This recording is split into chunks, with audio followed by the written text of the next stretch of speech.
Welcome to another video guys. ഞാനും എൻ്റെ കസിനും കൂടെ ഇന്നൊരു 4 കൂട്ടം പരിപാടിയായിട്ട് ഇറങ്ങിയിരിക്കുകയാണ്. അപ്പോൾ ആദ്യം നമ്മൾ കൊട്ടാരക്കരയിലേക്ക് പോവുകയാണ്. കലയപുരം റൂട്ട് വഴി കൊട്ടാരക്കരയിലേക്ക് പോയിക്കൊണ്ടിരിക്കുകയാണ്. അങ്ങനെ കലയപുരം പാസ് ചെയ്ത് മൈലം ജംഗ്ഷനിലെത്തിയപ്പോൾ അവിടെ പുതിയതായിട്ടൊരു ജിയോയുടെ പമ്പ് വന്നതായിട്ട് ശ്രദ്ധയിൽപ്പെട്ടു. അങ്ങനെ ഞാനും എൻ്റെ കസിനും കൊട്ടാരക്കര പുലമൺ ജംഗ്ഷനിലെ ട്രാഫിക് സിഗ്നലിൽ എത്തിയിട്ടുണ്ട്.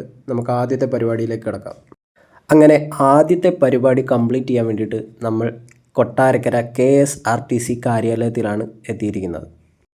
നമ്മുടെ ചെക്കൻ്റെ അനിയത്തിക്ക് കൺസെഷൻ അപ്ലൈ ചെയ്യാൻ വേണ്ടിയിട്ടാണ് ഞങ്ങളിവിടെ എത്തിയത്.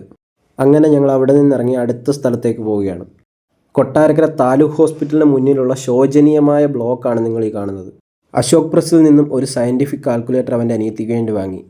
ഇനി അടുത്ത പരിപാടി എൻ്റെ അനിയത്തിക്ക് വേണ്ടിയിട്ടാണ്. അങ്ങനെ ഞങ്ങൾ കൊട്ടാരക്കര മിനി സിവിൽ സ്റ്റേഷനിൽ എത്തിയിട്ടുണ്ട്.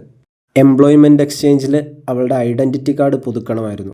ഇവിടെ നിന്നാൽ കൊട്ടാരക്കര കൊല്ലം റോഡിൻ്റെ ഒരു ദൂരക്കാഴ്ച നമുക്ക് കാണാം. ഇതാണ് അനന്തു, എൻ്റെ കസിൻ. അവൻ എന്തോ കാര്യമായി സംസാരിക്കുക.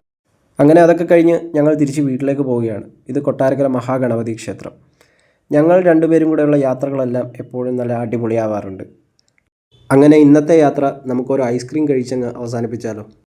അങ്ങനെ ഞങ്ങൾ കുളക്കട ന്യൂട്രൈസിലെത്തി.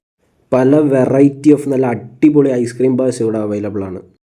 അവൻ്റെ ഏറ്റവും ഫേവറേറ്റ് ആയിട്ടുള്ള റെഡ് വെൽവെറ്റ് ഐസ്ക്രീം ബാർ അവൻ എനിക്ക് വാങ്ങിച്ചു തന്നു. അത് കഴിച്ച് ഞങ്ങൾ യാത്ര അവസാനിപ്പിച്ചു.